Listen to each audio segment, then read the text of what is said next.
has listened to the arguments of counsel, and in particular, since our Supreme Court, our Court of Appeals of Georgia has passed on the issue in Hall versus the state decided 15 May 2024, 2024 Westlaw 2173621 on the issue of the admissibility of residual hearsay.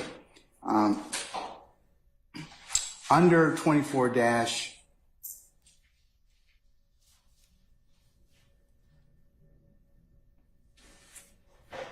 8-807, Rule 807. This is a residual exception to the hearsay, the rule against hearsay. The rule provides a statement not specifically covered by any law, but having equivalent circumstantial guarantees of trustworthiness shall not be excluded by the hearsay rule if the court determines that, 1, the statement is offered as evidence of a material fact, 2, the statement is more probative on the point for which it's offered than any other evidence which the proponent can procure through reasonable efforts, and 3, the general purposes of the rules of evidence in the interest of justice will best be served by admission of the statement into evidence.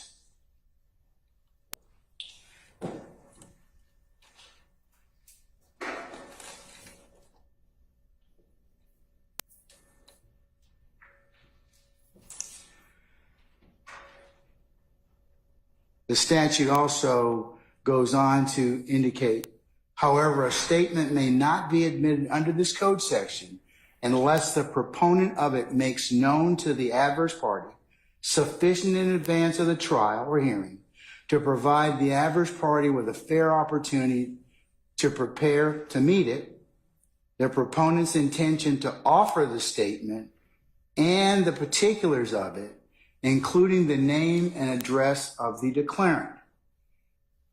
Now, taking a look at the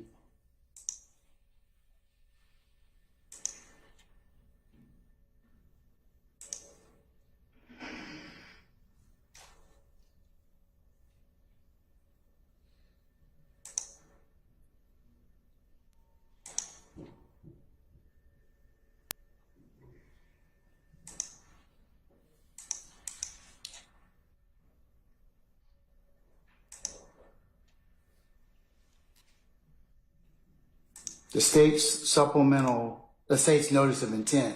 This is what they indicate to the court and their colleagues that they would like to introduce.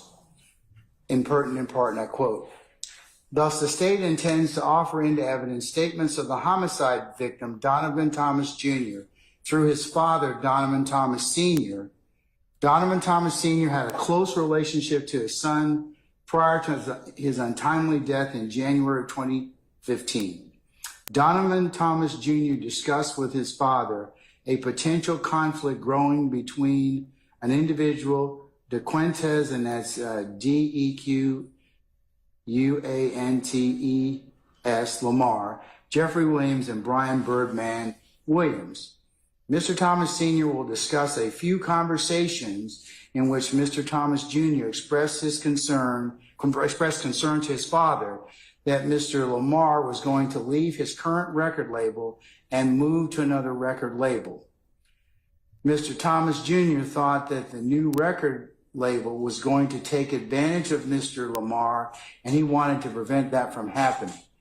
Additionally, Mr. Thomas Sr. will discuss his son distancing himself from Jeffrey Williams and Brian Williams during the latter part of 2014. The state has also indicated that they wish to get into several groupings of conversations between Mr. Thomas Sr. and Mr. Thomas Jr., Mr. Thomas Jr. being the decedent. One is his children, and there are several groupings of children that we've heard involving Shell, Kell, and Greedy, and Miss Cave. I'm just using that for purposes of our discussion.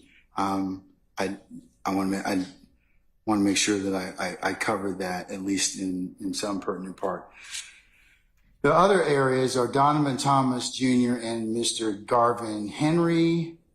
Third grouping, Rich Homie Quan. Fourth grouping, LaShawn Lucci Bennett. Fifth grouping, Jeffrey Williams.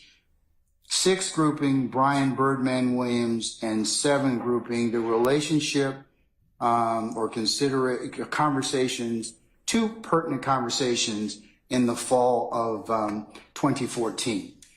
I want to distinguish that because I have to, for purposes of making a determination that will be potentially reviewed, is that under Rule 807, and I'm quoting from Hall versus the State, Chief Judge Mercier writing this opinion. Under Rule 807, a trial court's decision to admit hearsay evidence is reviewed for abuse of its discretion. Tanner versus the State, 301 Georgia 852, pinpoint 856.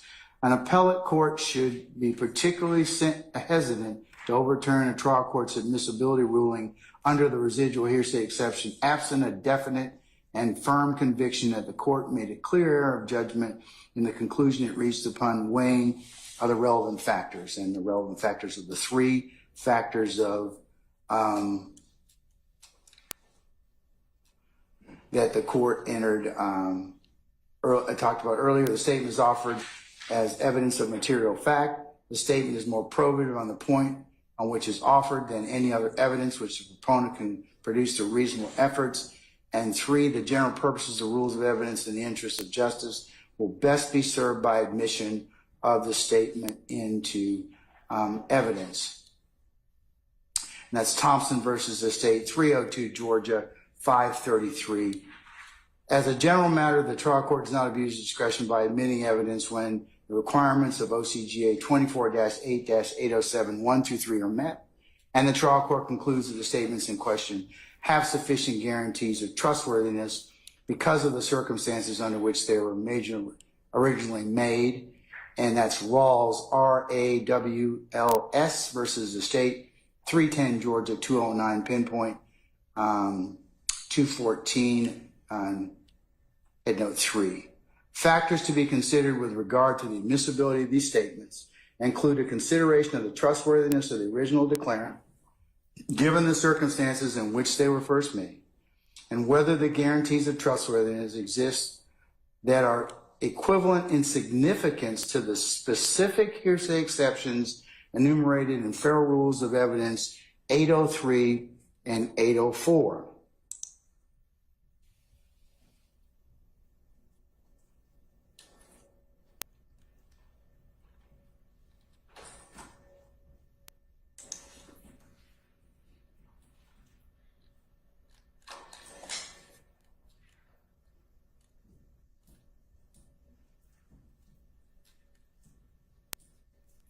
Therefore, such guarantees must be equivalent to cross-examined former testimony, statements against statements under a belief of impending death, statements against interest, and statements of personal or family history. And the court cites State versus Holmes, 304 Georgia 524, pinpoint 529, headnote 2. In simpler terms, whether the exceptional guarantees of trustworthiness is a determination that focuses on the declarant and the circumstances under which the declarant made the statement to the witness. Miller versus the State, 303 Georgia 1, pinpoint 5, I should say subpart 2. Finally, a trial court should consider the totality of the circumstances in determining whether to admit evidence pursuant to OCGA 24-8-807 Reyes, and that's R-E-Y-E-S versus the State, 309 Georgia 660, pinpoint 668, note 2. Now, in Hall, there were a series of text messages provided information regarding the state of Hall's relationship with Hunt just prior to her death. This information was certainly evidence of material fact, namely aforementioned relationship, more probative on the point than any other evidence could reasonably be procured, since Hunt was deceased at the time of trial, and the admission of the evidence which gave the context of the alleged crimes served the purposes of the rules of evidence and the interests of justice. And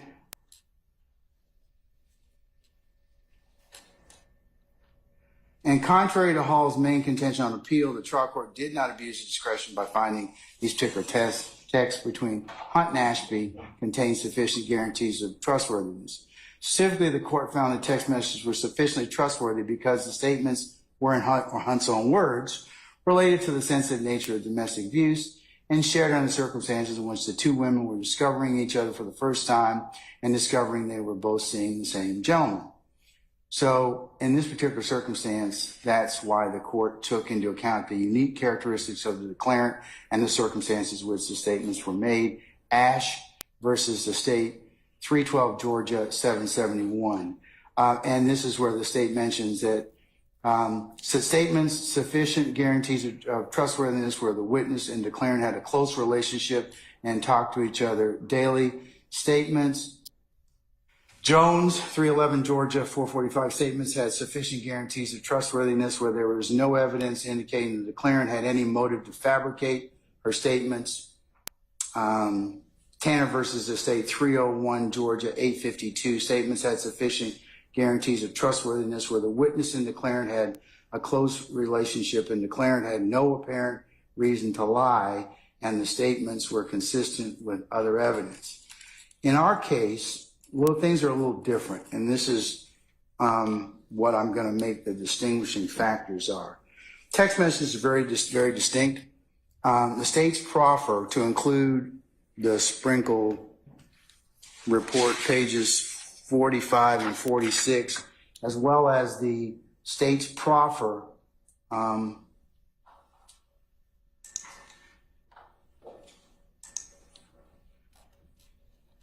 failed to tell the court and the parties. In fact, Ms. Fulton, the state's representative, indicated that I would probably have to hear testimony on that issue specifically as to what Mr. Thomas Sr. was going to testify to. That doesn't meet the letter and spirit of 24-8-807 in the sense that we don't know. We have groupings of what he may say. We don't know exactly what he's going to say, and that's the first reason. And taking a look at the totality of the circumstances and weighing the other factors,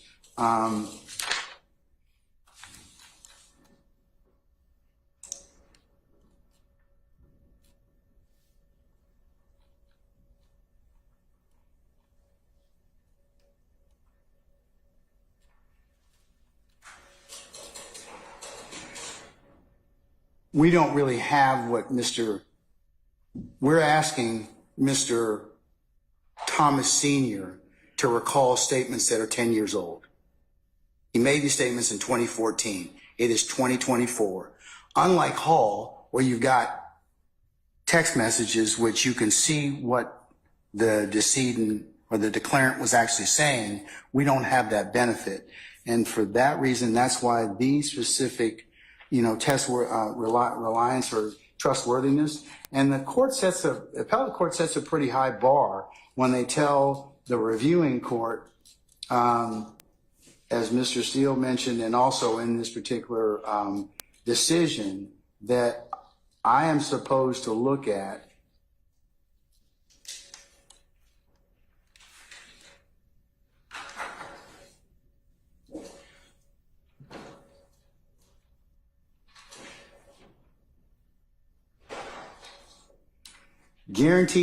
such guarantees must be equivalent to cross-examined former testimony, statements of a pending belief of a belief of impending death, statements against interest, and statements of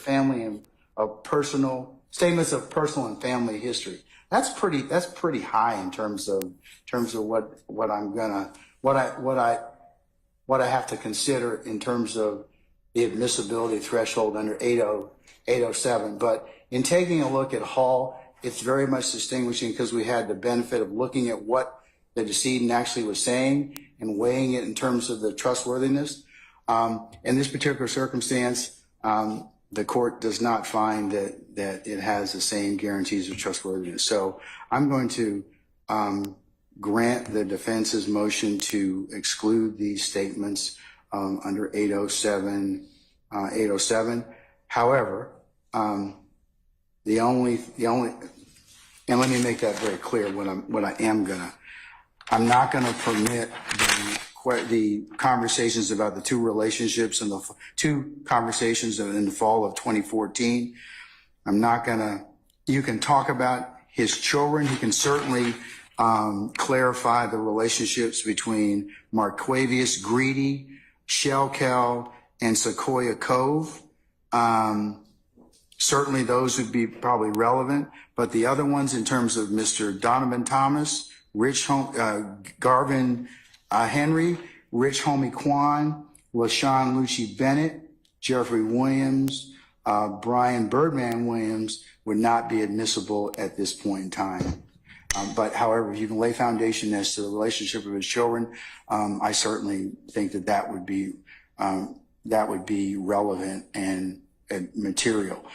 That's not saying, as well as was mentioned earlier, if the state decides to call with the exception of Mr. Jeffrey Williams, the other parties in this particular case for their relationships that may or may not be relevant, you certainly may. I'm not in any way telling you cannot call those particular witnesses for other purposes. Mr. Steele, I'll have you, if you would please do a suitable order for my signature, send that to your colleagues from the state, please. Aaron, can I get clarity? Is it just that Mr. Donovan Thomas cannot speak about what his son told him, but he can speak about his own observations? Because hearsay is what someone said. So I want to be clear that Donovan Thomas Sr. cannot speak about what his son told him, but if he has his own personal observation from what he saw. But you'd have to lay a foundation as to that. Sure, correct. But, but I'd say you tread carefully, okay? I won't have him talk about anything that anyone said, but I believe he can talk about his own personal He observations. certainly can testify about that as long as you lay a predicate and a foundation about that. Sure. Certainly that would certainly not be under the realm of impossibilities, okay? Thank you, Your Honor. All right, anything else, folks? Yes, Your Honor, just real briefly on that topic. No, just no. Okay, stop talking. 30 seconds. Stop talking. No, what does he want to tell me? I'll be very brief. I know that the state indicated that they wanted to talk about the family relationship or the children or something of that nature. I'm just a little concerned about how that might impasse the victim impact issue with respect to what's relevant regarding the issues at hand versus background with respect to relationships. So If they don't talk about the feelings of loss or anything like that, but I think that they want to get into because remember when we were, Ms. Hilton was talking about earlier, we had another witness talk about whose child was who and what that needed, and that I mean, they eventually clarified it, but I think that would probably be okay to explain what relationships that, if he can, Mr. Donovan Thomas Sr., but as long as he doesn't testify about the loss of his child and violate victim impact, yes, I think that would be appropriate. thank you, Your Honor. Okay? Anybody else? Mr. Steele, have I ruled completely on your motion? Yes. Okay. All right, sir, if you could just have a written response within about a week, is that fine? Yes. Okay. All right. Any clarifications as to what you can and cannot talk about in regards to Mr. Thomas Sr.? My understanding, he can't talk about what anybody else said. That's right. And he can't talk about what conversations he had with his son. Okay, but Correct. He can testify about what his observations were. He can certainly testify about the relationships with his children. Okay, but these other folks, you know, that would be. But he can talk about his observation that he's seen with these other people. If you can lay a foundation. Yes, I believe. For example, if he doesn't know or he doesn't have any, for example, conversations about Donovan Thomas, and then you got to really think about why are you asking about that? you know, because it may get you into hot water. So I'm just telling you, just tread lightly, okay? Thank you, Your Honor. Okay. Folks, unless you have anything else at this point in time, thank you for your patience, and we will see you all tomorrow morning, 9:30 for an anticipated 10 o'clock start time, all right? Okay, we're in recess.